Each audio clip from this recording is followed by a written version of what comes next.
Здравей, уважаеми господин Нинов. Много се радвам, че в този ден на будителя сме отново заедно, макар и на видеовръзка.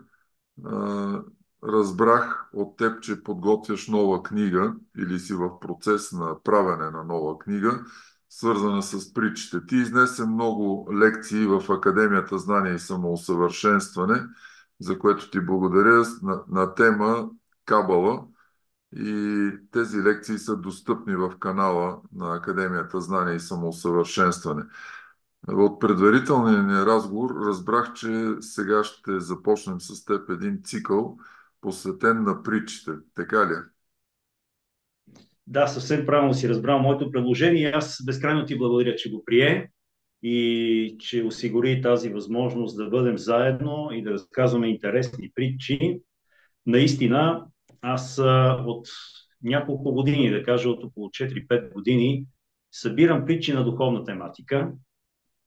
Не, че има други, но все пак тези са специално подготвени, така и подбрани на духовна тематика.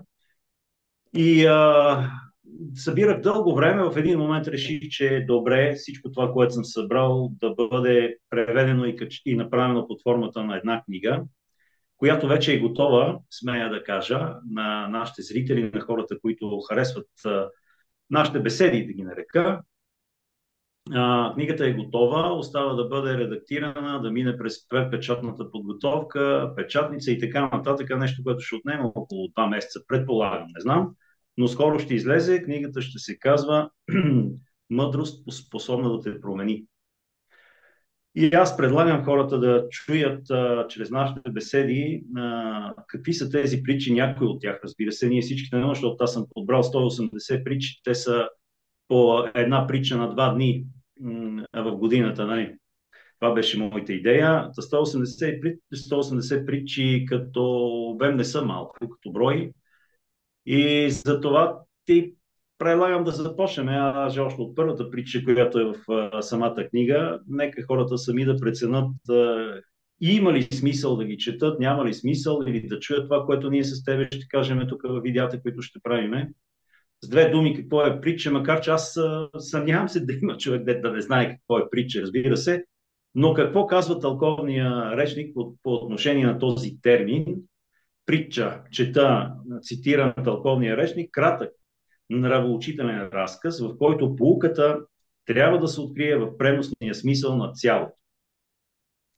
Това е, предполагам, научният термин, под който се разбира една притча, термина притча. Аз ще го кажа по по-лесен, по-човешки, по мой си начин. Това е, значи, притчата е най-бързия и най-ефикасният начин на човека да бъде предадено някакво послание от морален характер. Всяка една притча, в нея има някакъв морал, който чрез покодиран начин, на някога и по пряк начин, се предава някакво морално послание. Аз мисля, че това като за начало и като въведение е добро. И сега предлагам да прочета притчата. Тя е малко дълга и не съм се старал да я уча на Исус, разбира се. Той не е нужно. Ако нямаш нищо въпрос, да започна. Така. Притчата се казва Мъдрецът и девойката. Веднъж при един много известен мъдрец отишла млада девойка, за да получи съвет. Колко лоши са хората, през сълзи се оплакала тя. Винаги се старая да бъда добра с тях. Никого не обиждам. Помагам на всеки с каквото мога. И макар с всички да съм приветлива и добра, често пъти вместо благодарност получавам обиди и насмешка. А има и такива, които откровено ме мразят. За нищо не съм виновен. А всичко това е толкова обидно и несправедливо. Толкова често плача от обида. Моля ви, посъветвайте ме, какво да правя? Мъдреца погледнал на хубавото момиче и се усмихнал. Съблечи се гола и се разходи из града в този вид. Ама вие да не сте полудял, възмутила се девойката. Та нали ако го направя, всички ще поискат да ме обезчестят и да ме поругаят. Тогава мъдрецът отворил вратата, сложил едно огледало на масата и ето, виждаш ли, отвърнал той, страхуваш се да покажеш голото си тяло пред хората. Тогава Защо ходиш насам там с разгонена душа? Твоята душа е отворена като тази врата. И затова всеки, който поиска, без проблем нахлува в твоя живот.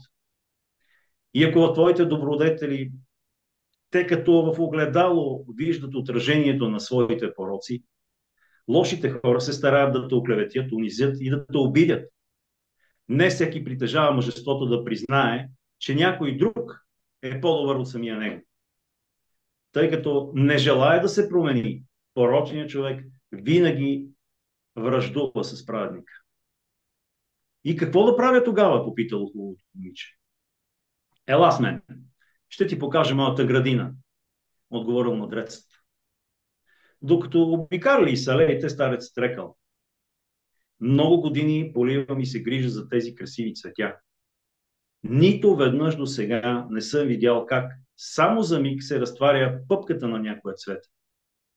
Макар след това да се наслаждавам на красотата и уникалния аромат на всяко от тези цветя. Така и ти. Трябва да бъдеш като цветето. Разкривай сърцето си пред хората без да бързаш, но забележимо. Виж кой е добър и достоен да бъде твой приятел. Кой върши добрини за теб. Пред такъв човек можеш да разкриеш своята душа. Пази се и не помагай на този, който къса листенцата и стъпква цветята с крака. Стой на страна от оня, който виждаш, че е непорядъчен, груб и неблагодарен. Не допускай в живота си всеки. Грубите хора трябва да стоят пред заключената врата на твоята душа. По този начин завършва нашата първа притча, нашето първо предаване, посветено на притчите. А какъв е морал в тази притча? Той е пределно ясен, мисля, и човек, ако изслуша притчата веднъж, два пъти, ще си направи съответните изводи. Това, което аз мога да кажа като много кратък коментар от две изречения, ние знаем, казано е, колкото по-добър е един човек, толкова по-сложен е неговия живот. Разбира се, ние не бива да съдим никого, защото не знаем през какви изпитания преминава в момента човека. Но и не бива да позволяваме никому да злоупотребява с нашата доброта и с желанието ни да помагаме и да бъдем полезни на останалите. Това е от мене. Благодаря. Благодаря ти и аз. С една дума да бъдем по-внимателни, когато общуваме с хората. Абсолютно вярно, да. Аз поделям тази поука от притчата. Често пъти, така като се замисля, аз съм склонен да се доверявам на хората и не винаги съм срещал обратно разбиране от тяхна страна. Често пъти са ме предавали хора, на които аз съм се доверявал и съм споделял така много лични неща. Но явно това е нашия път, да всеки трябва да го изживее, а притчите ни помагат в това отношение. Категорично съм на това мнение. Нека хората добре да чуят какво е казал мъдреца на девойката, докато са обикаляли салеите в градината, и всеки ще си направи извод точно как трябва да постъпва в отношенията си с достойните и с недостойните. Ами аз ти пожелавам успех в тези няколко месеца, в които книгата ще влезе в печат. Разбрах, че и дизайна сега се прави на корицата. До някъде съжалявам, че не си ме потърсил в тази посока. Можех да помогна с дизайна. Току-що го разбирам това, нали, съжалявам, че го казвам пред камерата, но току-що го разбирам. Щях да подхода по друг начин. Да, Извинявам добре. се. Нищо, ти имаш много планове, надявам се, и за следващи книги, така че в бъдеще време аз така чета твоите книги.